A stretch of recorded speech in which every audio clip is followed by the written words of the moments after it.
Salut, c'est Alexis et vous écoutez le podcast de contournement dédié aux outils no-code. Dans cet épisode, on va se pencher sur Integromat, un outil d'automatisation puissant qu'on avait déjà évoqué dans l'épisode 4, car il est très utilisé par Guillaume Declercq, le cofondateur de Loom. Cette fois, c'est avec Louis Devoma que je discute parce que c'est le premier Certified Partner en France et il connaît donc très bien le sujet. Alors on a essayé d'expliquer vraiment très simplement dans un premier temps ce que fait Integromat, et puis on a poussé assez loin la revue des fonctionnalités vraiment jusqu'au plus avancé. Donc après cet épisode, franchement, vous aurez plus d'excuses pour continuer à faire des tâches répétitives ou alors à dire que vous comprenez rien aux API.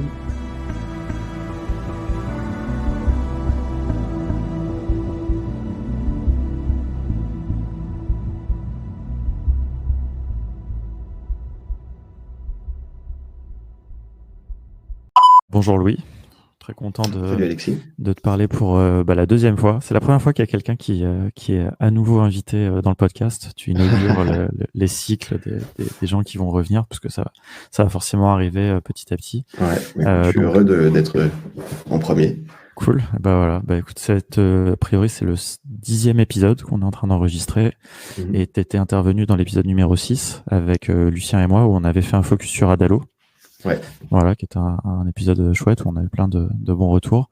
Et puis là, du coup, on va s'intéresser à un nouvel outil que tu maîtrises bien, qui s'appelle Integromat, qui permet de faire de l'automatisation. Alors, on va expliquer vraiment en détail ce que c'est. Justement, on va s'intéresser un petit peu à toutes ces fonctionnalités, puisque toi, tu es un expert certifié maintenant d'Integromat. Exact. Enfin, un certifié de partner, comme ils nous appellent. Ouais. Je pense que le thème expert, ils le développeront un peu plus tard via de l'académie, mais effectivement, aujourd'hui, moi, je communique sur le côté expert parce que on est très peu nombreux. Ouais, c'est clair. Donc, c'est pour ça que tu étais la personne idéale pour parler de ça. C'est intéressant parce que dans l'épisode numéro 4 que j'avais enregistré avec Guillaume Declercq, qui est le cofondateur de Loom, qui est une société qui fait de la vente en ligne de vêtements durables, etc. Eux, ils utilisent Integromat pour toute leur gestion logistique, tout leur suivi de commandes, leur service client, etc. Et donc, j'ai découvert un peu à cette occasion pas mal de fonctionnalités. J'ai vu que c'était un outil vraiment encore plus puissant que ce que je pensais. Et donc, voilà, je me suis dit que ça valait le coup de faire un épisode vraiment dédié à ça. Voilà, donc on va en parler vraiment un petit peu en détail. Écoute, avant de plonger vraiment dans le vif du sujet, je te propose quand même de te représenter pour ceux qui n'auraient pas écouté l'épisode. Ouais, ok. Donc moi, Louis Devoma, donc je suis freelance en no-code au sein du collectif Digital Village, sur lequel je suis associé sur Digital Village Marseille.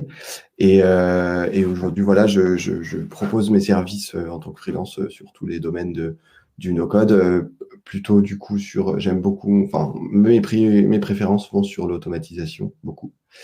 Et sur la création d'applications, pas mal avec Adalo, puisque justement on en avait parlé dans l'autre podcast.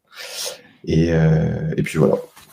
Écoute, rentrons vraiment sur le sujet d'Integromat. Est-ce que tu veux décrire ce que c'est un petit peu en quelques mots? Vraiment, Ouais, Integromat, en fait, ça va être un outil d'automatisation. Donc, pour ceux qui connaîtraient Zapier, c'est un peu comme Zapier en plus poussé. Donc, ça va être un outil qui va permettre d'avoir de l'input. Donc, on va chercher de la donnée à un endroit, soit de façon automatique, soit de façon régulière. Et ensuite, on la transforme, on la transmet et on peut faire des actions dessus. Donc, par exemple, c'est passer le use case assez simple. Ça va être, je sais pas, passer un tweet sur Facebook, par exemple, ou passer une ligne de Airtable dans un Google Sheet. Ça, c'est le cas vraiment hyper basique, quoi. Ok, après tu nous donneras un petit peu des exemples peut-être de choses que tu as pu faire pour toi ou pour des clients. C'est intéressant que tu commences par cette comparaison avec Zapier, évidemment, hein, c'est un peu l'outil le plus connu pour l'automatisation. Il y a un épisode aussi du podcast qui est dédié à Zapier. On avait évoqué aussi un petit peu Integromat. Je pense qu'il y a justement, ça va être un petit peu un des angles peut-être, c'est de voir toutes les différences qu'il y a avec Zapier. Et tout ce qui est plus poussé aussi. Ça, c'est intéressant, donc on va le voir un petit peu plus par le détail. Est-ce que toi, avant d'utiliser Integromat, tu utilisais Zapier justement, ou quel était un peu ton parcours là-dedans? Comment est-ce que tu y es arrivé? En fait, comme j'expliquais du coup dans l'autre podcast, moi j'ai eu une épisode où j'ai voulu créer une startup avec un associé et au sein de cette startup, du coup, j'ai créé beaucoup de MVP Et j'ai beaucoup itéré et en utilisant des outils no-code et notamment Zapier beaucoup à l'époque. Donc je l'ai pas mal entraîné, j'ai pas mal fait le tour et j'ai utilisé un peu Airtable aussi et même d'autres outils. Et très vite, la limite de Zapier, ça a été que en fait, il faut tout de suite que tu aies du code un peu spécifique. Il faut que tu bidouilles un peu pour pouvoir, par exemple, réussir à faire des boucles. La boucle aujourd'hui n'est pas intégrée sur Zapier. Donc, si par exemple tu veux aller sur plusieurs lignes d'un tableau, bah tu peux pas. Il faut faire plusieurs apps, c'est un peu compliqué. Et puis j'ai eu d'autres soucis, notamment. Attends, c'était quoi sur Zapier? Enfin, j'ai eu différents soucis. Oui, par exemple, je voulais me connecter à une API parce que eux, ils communiquent sur le fait qu'ils ont plus de 2000 applications et c'est le catalogue le plus fourni du web en termes de connexion. Mais par contre, si tu veux te connecter à une API qui est pas dans leur liste, eh ben, tu es obligé de passer par la création d'une application et qui est assez lourd. Je l'ai fait, hein, mais pour une petite application que j'avais mais c'est hyper lourd à faire. Du coup, j'ai découvert via ce biais Integromat et j'ai découvert surtout la facilité qui était extraordinaire et ça a été vraiment une révélation de passer sur Integromat parce que j'ai des trucs qui me prenaient pas mal de temps sur Zapier, je l'ai fait tout de suite sur Integromat. Donc là, déjà, tu cites t'as cité deux différences, je trouve, qui sont assez fondamentales. Tu as déjà cette possibilité de travailler avec des API, de s'interconnecter avec des API, je trouve, qui est effectivement plus poussé, plus facile à prendre en main, surtout sur des API plus compliqués avec Integromat. Ouais. Donc ça, peut-être tu pourras un petit peu revenir dessus. Et il y a aussi cette autre chose qui aura vraiment hyper intéressante, je trouve, c'est la possibilité de faire des boucles et d'itérer sur des données. Et ça, c'est quelque chose qui est vraiment hyper différent, quoi. Alors, c'est peut-être possible avec Zapier, hein, je sais pas, mais il me semble pas en tout cas que. Il faut du custom code. Ouais. Ok, c'est pas possible dans les fonctionnalités de base, quoi. Alors peut-être que ça a évolué. Enfin, j'utilise encore Zapier, mais du coup de façon moins poussée, puisque tout ce qui est poussé maintenant, je le fais sur Integromat. Mais de ce que j'ai vu, en tout cas, c'est pas encore possible. Ouais, non, à ma connaissance non plus. Si je devais résumer un petit peu, puis après, comme ça, on arrêtera un peu de trop comparer avec Zapier et vraiment se concentrer sur Integromat. Moi, ce que je dis souvent, c'est que je trouve que Zapier est plus accessible, plus abordable, parce qu'il simplifie pas mal de choses, ce qui limite aussi des fois un petit peu sa puissance. Mais voilà, il est peut-être plus facile à prendre en main, parce que la manière dont c'est présenté abstrait pas mal de choses à l'utilisateur. Donc, je pense que dans une certaine mesure, même si on peut aller très loin avec Zapier, ça s'adresse un petit peu plus à des utilisateurs complètement novices. En tout cas, pour des novices, c'est un petit peu plus facile à prendre en main. Mais du coup, forcément, on limite la puissance en faisant ça. Je suis assez d'accord. C'est ça. Il déporte la puissance dans le fait que il faut développer du code, etc. Enfin, vraiment sur ce sujet-là de Zapier plus le code, l'épisode de podcast qu'on a fait avec Thomas était très intéressant puisque lui, comme il est développeur, il poussait les capacités de Zapier très très loin grâce au code. Oui. Et c'est ça que je trouve chouette avec Integromat, c'est que justement tu peux avoir accès à une partie de cette puissance sans code. Et donc c'est peut-être ça qu'on va expliquer un petit peu plus. C'est exactement ça. Si on prend un peu toujours les niveaux d'abstraction de code vers no code, c'est vrai que j'ai écouté hier l'épisode que tu as fait sur Action Desk. Et effectivement, le fondateur expliquait qu'il aimait pas trop la différence no code code. Et je suis assez d'accord. En fait, le no code, c'est un niveau d'abstraction supplémentaire. Et si tu gardes cette échelle, en fait, Zapier, ça va être tout en haut de l'échelle. Ça va être un niveau d'abstraction très élevé, c'est-à-dire que ça va être plus facile d'accès. Et en fait, si tu descends d'un niveau, ça va être Integromat. C'est que tu vas faire des choses un peu plus poussées, peut-être un peu plus techniques, mais du coup, tu as une courbe d'apprentissage plus élevée, mais tu vas aller plus loin, quoi. Ouais, non, je trouve que c'est hyper bien résumé. Ouais. Alors, revenons à Integromat. Comment ça se passe déjà la création d'un scénario, tu vois, juste de base, tu vois, là, si vraiment tu dois expliquer. Alors je sais, du coup c'est pas facile, ça c'est l'exercice un petit peu difficile dans le podcast puisque là il n'y a pas d'image, mais voilà, si tu dois expliquer un petit peu comment ça se passe, quelqu'un qui arrive sur Integromat et qui commence à créer son premier scénario. Alors déjà, ce qui est assez bien fait, c'est qu'il va commencer par quand tu crées un scénario, il va te demander avec quelles applications tu veux le faire. Donc du coup, tu as un moteur de recherche, tu tapes, tu cliques l'application et tu cherches autant d'applications que tu veux. Donc, par exemple, on va dire toujours cet exemple de Airtable et Google Sheets.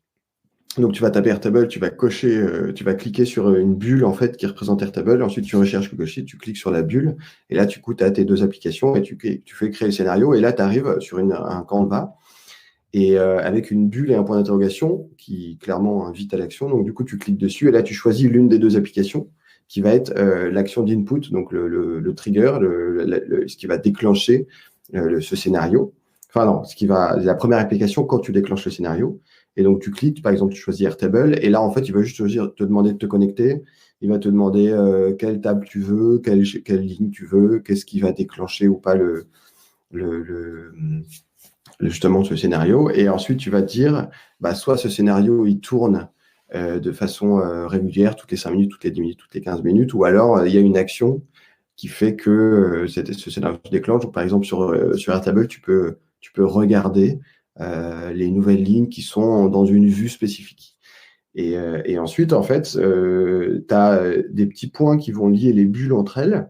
Et tu vas du coup choisir en cliquant, en fait, tu choisis de rajouter une étape. Et cette étape, tu vas dire que c'est Google Sheets. C'est rajouter une ligne Google Sheets dans une table spécifique. C'est pareil, c'est une bulle. Et en fait, les deux bulles sont connectées entre elles. Et ce qui est bien, c'est que c'est vraiment du drag and drop. C'est-à-dire que tu vas prendre des bulles, tu vas les rajouter un peu à droite à gauche et tu vas les lier entre elles. Et chaque lien peut être un filtre. Donc, tu peux filtrer sur tel élément. Et puis après, par rapport à Zapier où ça va être très linéaire, là, ça peut être un scénario un peu explosif, dans le sens où tu peux avoir un point de départ et ensuite tu colles un routeur, ce qui s'appelle un routeur. Et le routeur va te permettre de distribuer ton action immédiatement. Un peu comme les paths sur Zapier, mais en plus simple. C'est-à-dire que tu as vraiment le routeur et là, tu vas dire, justement, ma ligne Airtable, je vais l'envoyer sur Google Sheets, je vais l'envoyer par email, je vais l'envoyer. Et là, tu peux multiplier justement les voies, quoi. Et ensuite, une fois que le scénario est fini, tu appuies sur Entrée, tu le lances une première fois à vérifier que tout va bien. Et quand tu le lances, en fait, c'est assez bien foutu. Donc, tu as une ligne qui fait le tour de la bulle pour dire « je suis en train de faire une action ». Et ensuite, dès qu'il a fini l'action, il passe à la ligne suivante et ainsi de suite. Et ensuite, tu as une petite bulle sur la bulle. Ils aiment beaucoup les ronds. Et tu cliques dessus et là, tu as tout le résumé de ce qui s'est passé. Donc, tout l'input qui est arrivé, tout l'output qui est sorti. Et donc, tu peux voir exactement ce qui s'est passé et le problème qu'il y aurait pu avoir ou pas. Ouais, et il y a un truc, effectivement, c'est très très visuel. Moi, j'aime beaucoup ce Canva très visuel. J'aime bien ce que tu disais, hein, que c'est pas linéaire. Du coup, ça, c'est une différence, je trouve, assez fondamentale. Et on a beaucoup de flexibilité, créer des scénarios très riches. Enfin, donc ça, c'est vraiment assez chouette. Et moi, il y a un truc que je voulais aussi spécifier, que je trouve vachement bien fait. C'est au niveau du déclencheur. Alors, comme tu le précisais, hein, il y a cette possibilité déjà de dire au niveau du déclencheur que ça se déclenche régulièrement ou alors à l'action, un petit peu aussi suivant le déclencheur, mais on peut aller, par exemple, paramétrer l'intervalle de récupération des données quand il s'agit de récupérer des données, ce genre de choses. Et aussi, on peut récupérer des anciennes données. Et ça, c'est quelque chose, je trouve, de fondamental à préciser. Alors, par rapport à Zapier, évidemment, c'est un petit peu la comparaison, mais parce que dans Zapier, c'est quelque chose qui n'est pas possible. On peut pas exécuter un zap sur les 100 lignes de mon tableau Airtable qui ont déjà été créées avant que je crée le zap. Ou alors, il faut le faire, comme expliquait Thomas, par exemple, avec du custom code. Mais alors que ça, avec Integromat, c'est prévu direct dedans et on peut dire, là, je déclenche le scénario sur les données passées, sur un certain échantillon de ces données. Enfin, on peut tout... c'est très très flexible, quoi. Ça, je trouve que c'est vraiment super. Ouais, ça c'est top. Effectivement, sur la donnée, tu peux aller sur la donnée passée. Ça, tu peux choisir quand est-ce que tu commences. Ça, c'est très puissant. Par exemple, moi, j'ai un scénario où je vais aller chercher des pièces jointes d'email pour les transférer sur un FTP. Et clairement, je peux dire, tu commences à telle date, tu commences juste sur les mails non lus à partir de telle date ou sur les 3 derniers jours et ainsi de suite. Ça, c'est très puissant. Et aussi, sur Integromat, que je crois pas que tu es sur Zapier, c'est tu peux stocker, tu as des data storage, tu peux stocker directement de la donnée sur Integromat. Et ça, c'est hyper puissant pour plein de scénarios. Notamment, moi, j'ai un scénario d'onboarding pour tout ce qui est Digital Village. Et en fait, sur une partie du scénario, je vais aller créer via API un compte email Google Apps que je vais stocker justement sur Integromat.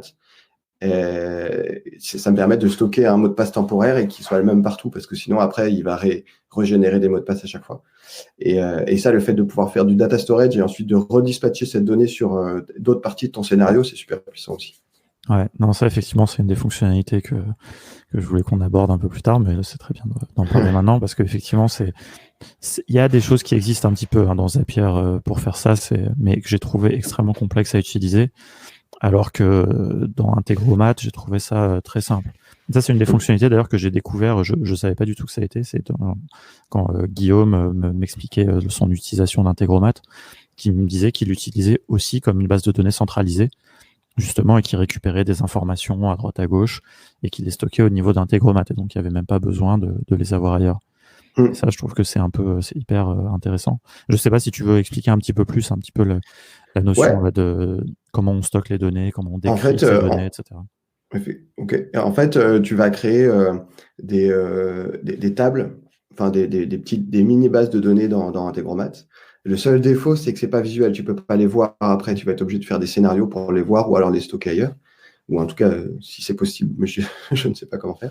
Ah, ok. Une petite limite, en fait, alors, effectivement. ouais, tu as une petite limite là-dessus. Mais du coup, tu vas avoir des modèles de données.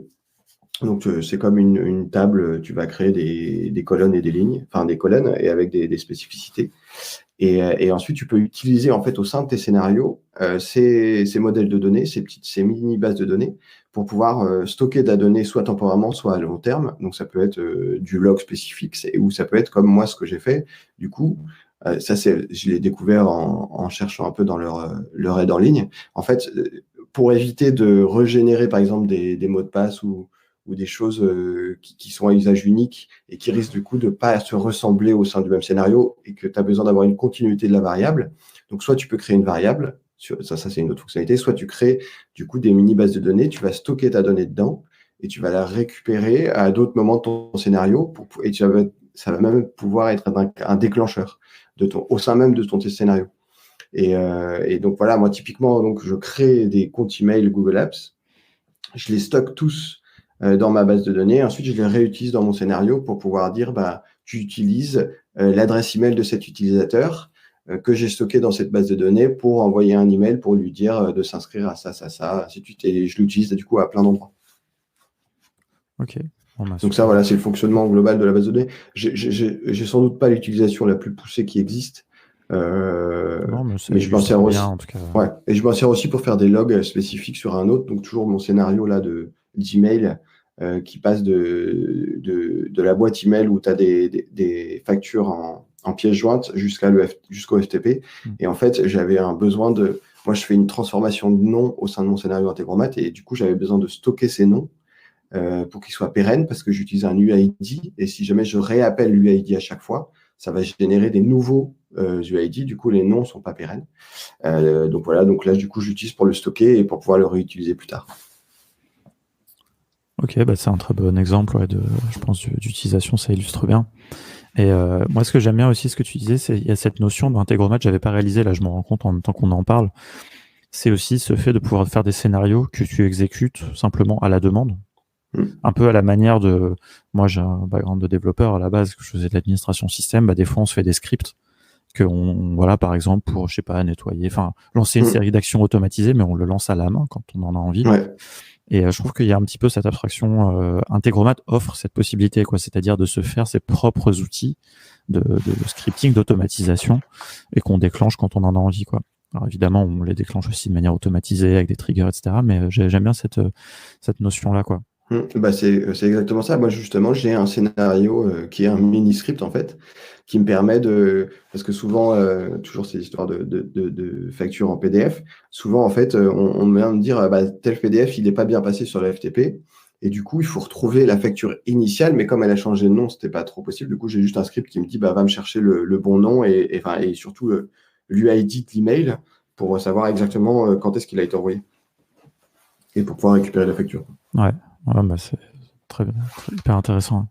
Il y a un truc qu'on n'a pas précisé, c'est qu'il y a pas mal de templates aussi qui sont disponibles, comme dans plein d'outils no-code. Ça, c'est un truc que je trouve assez super dans toute cette nouvelle génération d'outils no-code là-bas dont on parle souvent dans le podcast, c'est qu'il y a toujours plein de templates qui illustrent vachement ce qu'on peut faire avec l'outil.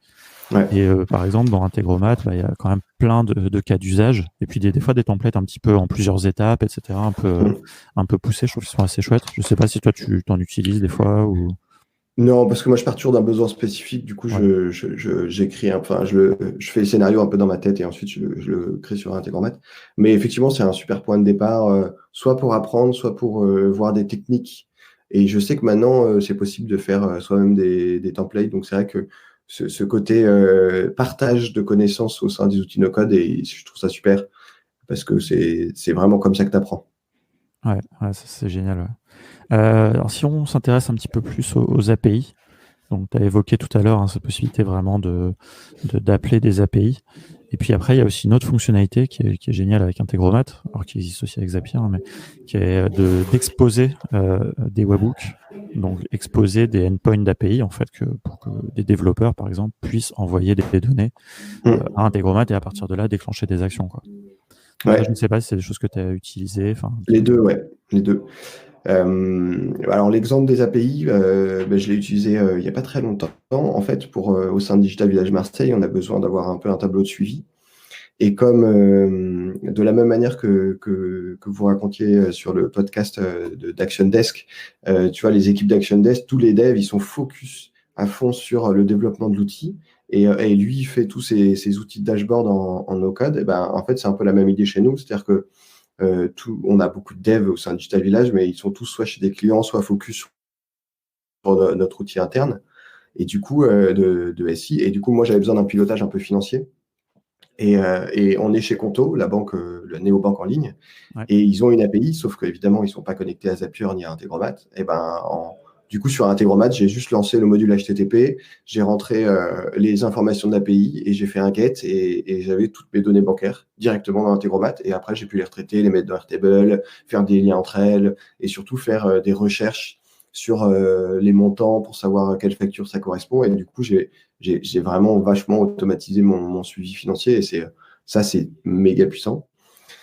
Donc ça, c'était sur la partie API. Donc, je l'ai utilisé dans d'autres méthodes. Je me suis aussi connecté à Google Apps API. Ça, c'était un petit peu plus complexe parce que tu as toute une gestion de droit un peu chiante à gérer. Mais ça me permet maintenant de créer automatiquement des adresses email. Donc, dès que j'ai un nouvel arrivant chez Digital Village, il va remplir un typeform et ensuite, ça va faire toute une série d'actions et notamment créer un compte Google Apps. Ah ouais, d'accord, génial. Ça, c'est ce que quand tu parlais tout à l'heure du process d'onboarding. Ouais, Là-dedans, ah ouais, non, mais c'est incroyable. Ça, c'est vraiment, enfin, moi, dans la boîte où je bossais avant, je gérais toute cette partie SI, et donc c'est moi qui créais les comptes ouais. mail, etc. Et la boîte a vachement grossi. Des fois, je me tapais ça, ouais, deux, trois fois en début de semaine et tout. C'était assez Mais chiant. d'ailleurs, on se disait qu'il y avait un vrai business sur l'onboarding. Ça pourrait enfin, je sais que c'est ta question de la fin, donc je l'anticipe, mais ça pourrait être un des side projects, clairement. C'est tout ce qui est gestion de l'onboarding avec des outils externes qui se connectent entre eux. Ça, il y a un vrai potentiel. On en reparlera peut-être tout à l'heure. Ouais, Et donc, donc ça, c'est la question API, c'était la première question. Et sur la deuxième question, qui était, j'ai un trou de mémoire, tu vas me le rappeler. pour les webhooks. Donc, enfin, Voilà, les webhooks. recevoir des appels d'API, quoi, un petit peu dans l'autre sens, en fait. Exactement. Bah là, du coup, le use case que j'ai eu il n'y a pas longtemps non plus, c'est que pour un client, on m'a demandé de générer des PDF, des devis en PDF. Et donc pour ça, j'utilise Google Docs parce que c'est super puissant Google Docs. Je ne sais pas si vous savez, mais sur Google Docs, il suffit de créer un template, enfin un document Google Docs avec des sortes de variables. Donc c'est juste un nom entre accolades. Et à ça, après, au sein de l'API Google Docs, on peut lui envoyer des données, quoi. Il va le reconnaître automatiquement. C'est-à-dire que donc j'ai mon devis qui est créé avec tous les montants et les types d'éléments qui sont entre accolades. Et après, via Zapier, malheureusement, parce qu'aujourd'hui, c'est pas sur Integromat, via Zapier, on peut générer des PDF à la volée. Ça, c'est Ok. méga puissant. Et en fait, ce qui se passe, c'est que justement, comme j'ai dit, c'est que sur Zapier et pas sur Integromat. Mais moi, j'avais besoin de faire beaucoup d'actions qui n'étaient pas possibles sur Zapier ou qui étaient complexes sur Zapier. Donc, en fait, j'ai deux scénarios. J'ai mon premier scénario Integromat où il y a le Typeform qui arrive, qui fait toutes les actions, les transformations et qui va ensuite envoyer un webhook à Zapier qui reçoit ce webhook justement et qui va transformer et qui va générer mon fichier PDF via Google Docs et qui va renvoyer un webhook ensuite directement à Integromat qui, lui, du coup, reçoit ce webhook et qui le transforme et envoie un mail. Ok, c'est hyper intéressant. En fait, tu as fait communiquer Zapier et Integromat en utilisant les mécanismes d'appel d'API et de webhook de chacun, en fait. Exactement. Et ah oui, c'est drôle parce qu'en fait, je m'étais jamais posé la question, mais évidemment, Zapier n'a pas d'application Integromat. Et pareil pour Integromat, je suppose. Alors, Integromat est intelligent. Il a une application Zapier basée sur le Ok. webbook. En revanche, évidemment, Zapier n'a pas l'application Integromat. Mais là, du coup, il suffit juste d'envoyer un webhook parce que Zapier te permet d'envoyer un hook et Integromat te permet de le recevoir. Donc, Ouais. Ça, je pense que c'est une notion un peu technique, ces notions d'API, de webhook, etc. Mais ce qu'il faut vraiment comprendre, c'est que en fait, du fait de la standardisation des API REST. En fait, c'est vraiment le moyen d'échange entre toutes les applications aujourd'hui sur Internet, quoi. Alors, Integromat et Zapier offrent des couches d'abstraction plus hautes, ce qu'on appelle les applications, c'est-à-dire que, en fait, eux-mêmes en dessous se basent sur ces API REST, mais ils abstraient ça complètement, quoi. Et donc, on a juste des cases à cocher, etc. ouais, c'est ça. Ouais, Mais je ça, suis c'est assez d'accord vraiment sur ce. Ouais, hyper pardon, je t'ai fondamental. coupé. Vas-y, vas-y. Je, je suis assez d'accord sur ce point-là, qui est en fait, il faut bien prendre en compte que toutes les applications Integromat, toutes les applications Zapier, c'est que de l'API. Et du coup, ce qu'il faut se dire, c'est que du coup, Integromat, il n'a pas 2000 applications à disposition, il a toutes les applications du web. À partir du moment où l'application a une API, on peut l'utiliser avec Integromat. Et c'est ça, en fait, la puissance d'Integromat. C'est que justement, la Conto, ben, il n'est pas connecté automatiquement à Zapier, c'est-à-dire que les équipes de Zapier et d'Integromat n'ont pas fait l'effort d'intégrer l'API. Mais une fois qu'on sait faire un get et un post, bah, c'est hyper simple. Et par exemple, sur Airtable, Integromat est un tout petit peu plus limité sur certains domaines que Zapier, parce que je crois que Zapier, ils ont un accès à un pays un peu spécifique. Mais du coup, pour combler ce manque, bah, il suffit de se connecter directement en API sur Airtable et ça peut combler ce manque. En fait, ça c'est un mec de MakerPad, de la communauté MakerPad qui m'a dit, bah, du coup, en fait, si tu te limites là si tu as une limite là sur Airtable, bah, il suffit que tu te connectes en API, tu peux faire ça et ça marche. Et effectivement, en fait, dès que tu as une limite, bah, tu passes par l'API et comme c'est super simple sur Integromat, bah, le potentiel est décuplé. Après, pour préciser, quand tu dis super simple, moi, je suis Ouais, assez d'accord avec toi, mais après, c'est aussi le background, je pense, qu'on a qui nous aide là-dedans. Moi, ouais, j'invite vraiment les gens qui s'intéressent à ça à en lire un petit peu plus. Il y a la page Wikipédia, il y a un article sur Open Classroom, par exemple, enfin, il y a un cours sur Open Classroom sur les API qui permet de comprendre le fonctionnement, l'architecture client-serveur, sans forcément rentrer trop dans le détail, mais comprendre le concept, voir qu'est-ce qui va dans un sens et dans l'autre, et puis surtout comprendre le format JSON.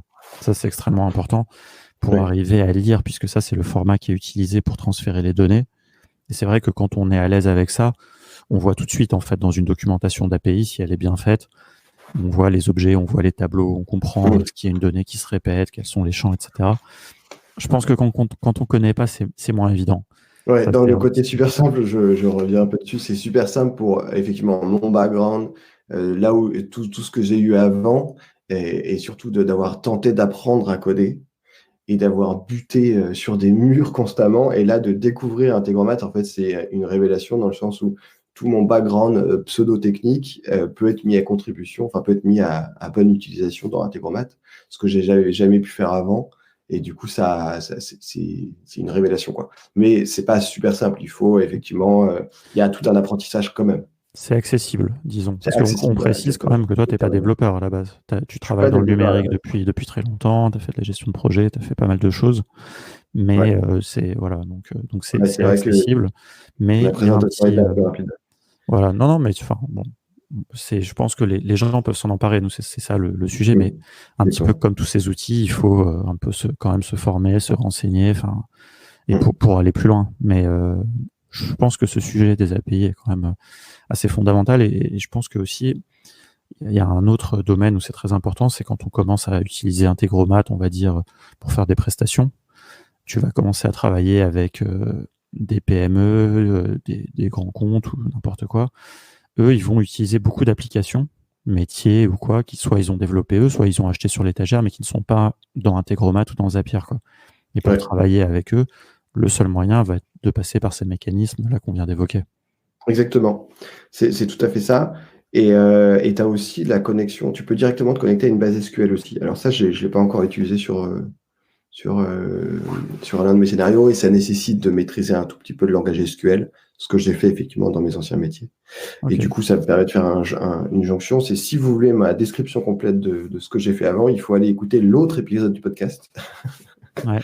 Ou Ça alors serait bien. l'épisode du podcast que tu as fait avec Thibaut d'AutoTools aussi. Ou celui d'AutoTools où je rentre ma vie, mon œuvre. Bref. Et donc, tout ça, après, il y a une petite limite sur Integromat aujourd'hui, sur justement les grosses PME ou les gens qui vont avoir et qui vont être très à cheval sur la sécurité. C'est qu'il faut, le point de vue connexion à leur environnement interne, ça peut être un peu plus lourd parce que le on-premise, il est proposé, mais pas vraiment parce que ça coûte les yeux de la tête. Ouais. Mais tu peux avoir une version hébergée d'Integromat, mais c'est pareil, ça a un coût un peu supplémentaire. Mais par contre, pour une PME, généralement, ça passe parce qu'ils n'ont pas non plus des niveaux de sécurité hyper élevés. Oui, c'est ça, ça va dépendre. Enfin, ce que tu dis là, c'est que souvent les réseaux internes, même, ne serait-ce que l'API, si jamais l'outil interne de la boîte en a une, va être derrière un firewall, quelque chose comme ça, qui va empêcher des connexions depuis l'extérieur, puisque Integromat, c'est sur les serveurs, enfin, je sais pas où, il doit être sur AWS, je suppose. Ouais, je pense à Donc, c'est AWS. de considérer comme l'extérieur du point de vue du SI, du système d'information de la PME, quoi, ou du grand groupe Exactement. plutôt. Mm. Mais bon, ça c'est effectivement, hein, c'est vrai. Mais disons que les API sont le seul moyen potentiel, avec les bons réglages réseau, etc., d'accéder sur tout partie du SI d'une entreprise, quoi. Mm. Ok, bah écoute, après c'est hyper intéressant. Ça, c'est vraiment ce sujet-là qui est sous-estimé. Je trouve que le no-code offre des vraies solutions en fait pour ces questions d'API. Enfin, donc, Clairement. je pense que ça méritait de faire un bon petit encart là-dessus. Ouais. Bah écoute, bon, je pense qu'on a évoqué pas mal des fonctionnalités. Est-ce que tu penses à des fonctionnalités là d'Integromat justement qu'on n'a pas évoquées? Euh, je réfléchis un peu sur mes scénarios que j'ai fait dernièrement. Non, je pense qu'on a fait un peu le tour. Après, l'idée, c'est de rentrer dedans, de tester. De toute façon, la puissance d'Integromat, c'est qu'on peut revenir sur le scénario, on peut les modifier, il te prévient s'il y a des erreurs. Ah si, pardon, une fonctionnalité très importante, c'est la gestion des erreurs. Parce que justement, pour ce fameux cas des emails, des pièces jointes en PDF que je transférais sur un FTP, eh ben déjà, fonctionnalité d'Integromat, le FTP. Tu l'as pas dans Zapier et tu l'as nulle part ailleurs. Et de se connecter à un FTP, pour des petites PME, les échanges de fichiers, c'est encore super important parce qu'on parle d'API, mais il y a encore beaucoup de choses qui se font par échange de fichiers. Et l'échange de fichiers, tu te connectes sur un SFTP ou sur FTP. Donc ça, c'est top. Et justement, j'avais choisi Integromat à l'époque pour ce projet de mon client PME, c'est que c'était le seul à avoir la connexion FTP. Donc, j'avais commencé par un scénario super simple. Enfin, super simple. Je vais encore un peu trop long, mais assez simple par rapport à ce qu'il est maintenant. C'est que tu prends l'email, tu itères sur les pièces jointes, et ensuite, tu regardes, tu vérifies que c'est un PDF en regardant juste le nom, si c'est un point PDF, et tu le déposes sur le FTP. Et ensuite, je me suis rendu compte que il y a du PDF, mais il y a aussi du zip et il y a aussi des images. Du coup, quand c'est un zip, tu as un module Integromat qui permet de dézipper et ensuite de le déposer sur le FTP. Et tu as un module Integromat qui permet de dire c'est une image. Et moi, je me suis dit, si on voit que c'est une image et que je peux étudier les caractéristiques de l'image, du coup, je regarde si c'est un A4. Et si c'est un 4, je le transforme en PDF et je le dépose sur le FTP. Donc, du coup, mon scénario s'est un peu complexifié, mais j'avais pas mal d'erreurs au sein de mon scénario. Et tu as toute une gestion d'erreurs qui est intégrée à Integromat, qui est très bien.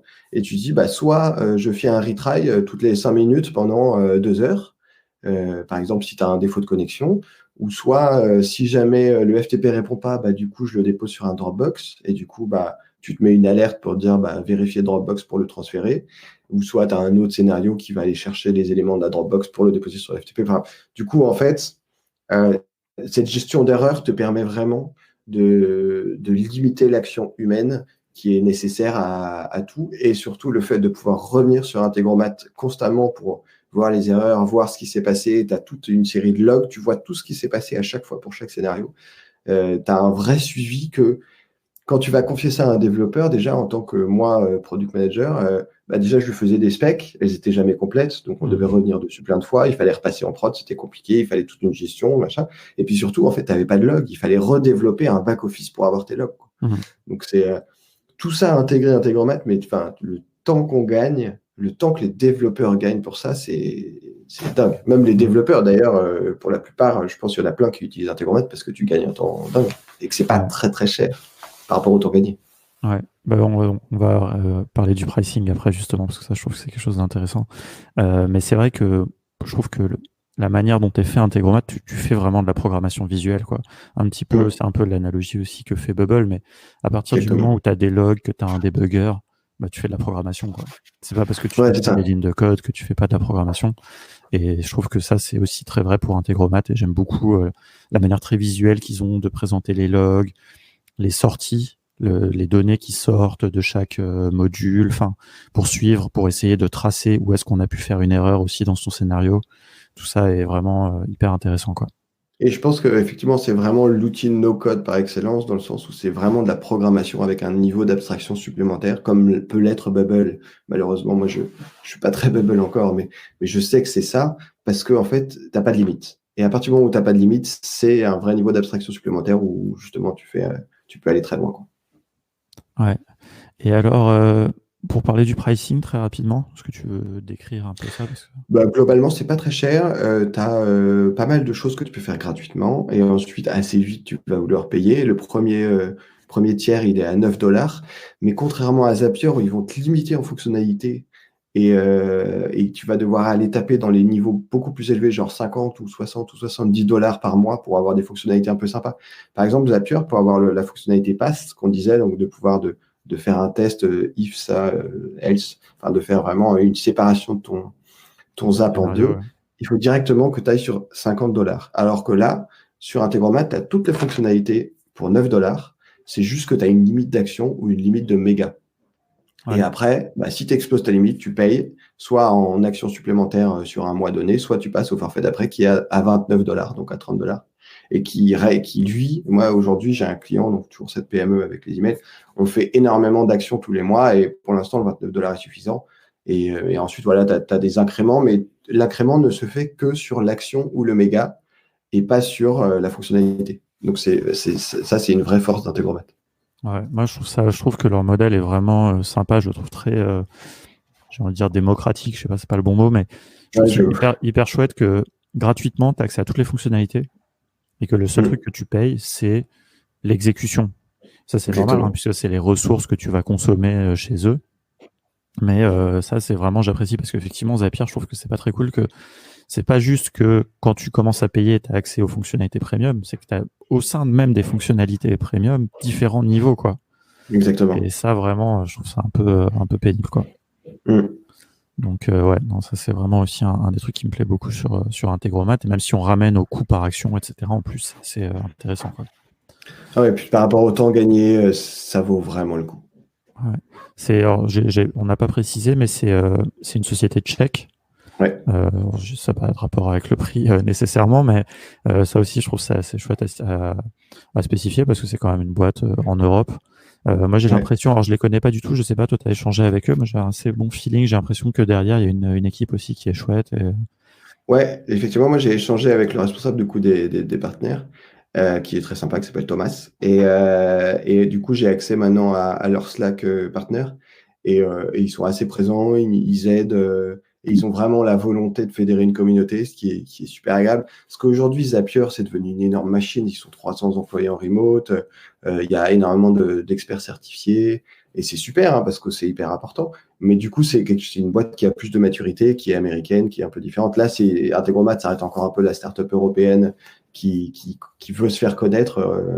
Et du coup, tu peux encore, tu as des places, quoi. Tu peux communiquer avec eux. Ils partagent leur futur en disant bah, qu'est-ce qui vous intéresse. Et tu fais vraiment pas, tu participes au développement de la boîte. Et ça, je trouve ça hyper sympa aussi. Ouais, non, c'est vrai. Ouais. Et bah, Zapier, ils ont quand même aussi lancé un programme community, etc. Enfin, ils Oui, animent oui. leur communauté, donc je trouve enfin, Zapier, je trouve que je veux pas trop qu'on les présente non plus comme la grosse boîte. Non, non, Je je trouve suis que c'est d'accord. une boîte qui a aussi une belle culture, qui a une Ah, vraie ouais, ouais. volonté de démocratisation, tout ça. Enfin, je dis pas que c'est ce que Et- tu allais dire, mais ouais, je trouve ouais, que c'est non, mais il y a important la, aussi de leur rendre justice là-dessus parce que c'est quand même. J'aime bien le fait qu'ils ont jamais levé de fonds, tout ça. C'est aussi une belle ouais, histoire de. c'est top. Non, le fait qu'ils soient en remote, qui privilégie vraiment l'équilibre de vie, tout ça, je suis d'accord. Non, mais c'est une super boîte. Et de toute façon, il y a carrément la place pour les deux. Bien sûr. Parce que enfin, je pense qu'ils vont évoluer comme toutes les boîtes un peu entre guillemets en Ouais. compétition. Et Ils puis vont évoluer. il se stimule, hein. Ouais, Bien j'ai sûr. l'impression aussi que Zapier a fait quelques évolutions un peu dans leur pricing, etc. Peut-être un petit peu aussi sous le poids de Mm, qu'Integromat est en train de prendre, notamment dans la communauté no-code. Et voilà, je trouve que c'est bien aussi des fois quand il y a une compétition saine, et puis qu'il y a mm, des partis pris différents, quoi. Si carrément. on regarde l'UX des deux outils est très très différente, quoi. Enfin, Mm. on est sur des partis pris différents, pas juste au niveau du pricing, mais en termes de philosophie, de comment on utilise l'outil et tout. Donc, moi, je trouve Ouais, et qu'il y puis, a comme tu dis, il y a de la place pour les deux. Ça s'adresse aux deux. Toi, c'est intéressant parce que d'ailleurs, tu décris que tu utilises les deux des fois exactement. simultanément pour un même projet. Donc, Ouais. Non, mais puis je pense que j'aurais tendance à le refaire parce que Zapier a quand même des forces. euh, et effectivement, et Integromat en a d'autres. Et du coup, je pense que combiner les deux, c'est vraiment top. ouais. Et est-ce que tu vois un peu des limites, peut-être qu'on n'aurait pas évoquées, juste pour compléter un petit peu tout ça? T'en as évoqué une à un moment que j'ai oublié déjà. Oui, si tu disais qu'il n'y a pas vraiment d'exploration visuelle des données quand Ouais, on voilà. utilise les data stores. Effectivement. Ça c'est une limite. Du coup, tu es toujours obligé de la stocker un peu ailleurs. Ça, c'est un peu dommage. Et une autre limite que j'ai rencontrée récemment, c'est que j'ai fait une erreur sur un scénario. Et du coup, j'ai effacé des emails que j'aurais pas dû effacer. Et il n'y a aucun moyen de récupérer la data des logs de manière automatique. Donc, c'est quelque chose de très précis. Mais du coup, moi, je me frappe à la mano d'aller rechercher des infos. Donc, j'ai testé tous les scrappers possibles et inimaginables, mais ça fonctionnait pas. Du coup, je l'ai fait à la main. Bon, c'est pas très grave, mais ça m'a pris un peu de temps. Et en tant que pseudo-développeur maintenant, même si je suis pas développeur, mais en tant que pseudo-no-codeur, je suis flemmard. Du coup, c'était bref. Mais Mais on dit souvent que c'est une qualité hein, pour les développeurs hein, d'être flemmard. C'est ça qui fait ouais. que tu es un bon développeur aussi, quoi. Mm. Mais du coup, voilà. Non, assez peu de limites. Il faut, il faut aller dans l'outil doucement pour le découvrir. Faut pas avoir peur. Comme tout, il faut se dire que tout est possible et que ensuite, il faut y aller petit bout par petit bout. Il y a une communauté, il y a des gens pour aider. Et d'ailleurs, s'il y a des gens qui veulent s'y mettre et qui ont des questions, moi, je suis dispo plutôt sur Twitter pour répondre, sinon par email. Ok. Ou sur le Slack de contournement. Ou sur le Slack de contournement, évidemment. Est-ce qu'il y a des fonctionnalités que tu attends est-ce que tu regardes un petit peu leur roadmap c'est vrai que je suis pas Ouais. allé regarder là pour préparer Ouais, il y a pas mal. Ils ont une roadmap à la Dalo, justement. Ils utilisent le même outil hein, ouais, pour suivre avec le participative. système de vote. Ouais. Bah, il y a pas mal d'applications que j'attends, notamment Google Docs, qui sont en train d'intégrer. Et je sais ils sont en train aussi de développer leur propre API, c'est-à-dire une API Integromat pour pouvoir t'y connecter via Integromat, par exemple, pour automatiser la création de tes scénarios. Donc, tu rentres dans de l'Inception. Ah ouais. Mais ça va être assez puissant pour justement tous les partenaires. Si on commence à grossir un peu chacun, d'avoir la gestion de clients, tu vas pouvoir en fait, par exemple, facturer tes clients à l'utilisation. Et du coup, tu vas pouvoir créer des scénarios pour aller regarder l'utilisation de chaque client et créer des factures. Donc c'est sympa, quoi. Donc ouais, je regarde un peu. Il y a pas de, j'ai rien que j'attends comme le Messi, parce qu'aujourd'hui, je trouve que c'est suffisant pour mon utilisation. Mais c'est sûr que plus ton utilisation est poussée, plus tu as des attentes. Mais pour l'instant, je suis heureux avec ce que j'ai. Ouais, comme tu disais, en plus, c'est quand même avec cette possibilité d'acheter des API, déjà, il y a beaucoup d'options qui sont possibles. Après, ce serait plus des fonctionnalités dans l'outil en lui-même qui peuvent venir, quoi. Et comme il y en a déjà beaucoup, Mm. c'est bien parce que tu vas pouvoir te laisser surprendre aussi par des nouvelles choses qu'ils vont pouvoir inventer, auxquelles tu n'auras peut-être pas forcément pensé et que tu vas voir arriver. Exactement. Alors, dernière question, que tu as effectivement un peu préempté tout à l'heure, mais on va pouvoir la développer rapidement. Donc, comme à chaque fois, on demande une idée de side project que tu construirais avec Integromat, là pour le coup. Bah voilà, du coup, j'en ai un peu parlé tout à l'heure. Donc, pour moi, tout ce qui est process d'onboarding. En fait, la femme de mon associé, elle est office manager dans une startup et l'onboarding des nouveaux employés, pour elle, c'est juste l'enfer. Ça prend un temps de dingue. D'ailleurs, tu l'as décrit un peu tout à l'heure. Tu as plein d'outils dans tous les sens et c'est des trucs super manuels, quoi. Et du coup, je me dis, il y a clairement un truc à faire sur justement le fait de pouvoir onboarder ces nouveaux utilisateurs de manière automatique avec Integromat. Donc soit sous le format, soit de faire des formations à Integromat pour dire vous pouvez l'utiliser pour onboarder, soit de faire de l'assistance, soit de faire pour eux. Voilà, je ne sais pas trop de quelle manière, mais je sais qu'il y a vraiment un truc là-dedans, quoi. Ouais, non, franchement, quand je repense à quand je m'occupais du SI de ma société précédente, effectivement, ouais, c'est. En plus, tu vois, c'est marrant parce que je m'étais posé la question. J'avais commencé à regarder la doc de G Suite, là, de Google Suite pour créer les emails à la volée, etc. Et c'est quand même assez complexe. Hyper complexe. Et vraiment, alors pourtant je suis développeur, mais j'avais pas le temps, j'avais même pas l'envie de développer ça. Je préférais le faire à la main, quitte à ce soit répétitif. Et ça, c'est pas une bonne logique, mais du coup, je me dis carrément que là, aujourd'hui, c'est vrai que je le ferai en no-code. Enfin, c'est vrai que nous, pour l'instant, on est une toute petite société, mais tout ce qu'on fait, tous nos process internes, tout maintenant passe par le no-code, quoi. On peut tout optimiser et on a la chance grâce à tous ces outils, quoi. Ouais. Et là-dessus, tu vois, moi, je me suis basé justement sur un tuto qu'ils ont fait eux via Integromat parce que tout seul, j'aurais clairement pas réussi à le faire. Donc, il faut pas hésiter à aller voir leur aide en ligne qui est assez bien foutue. Ok, ça, je me rends compte que c'est une des questions que j'ai oubliées là, dans ma liste. Donc, c'est bien. Oui, donc tu confirmes que la doc, leur documentation, tout ça. Ouais, leur documentation est pas mal. Et sinon, en fait, généralement, justement, dans leur roadmap, quand tu as quelque chose qui n'est pas encore disponible, ils te donnent souvent un moyen de contournement. Ok. C'est le cas de dire. Donc, voilà. Parfait. Et donc, ça, c'est pas mal. Bon, écoute, sur ce bon mot de la fin, on va s'arrêter là.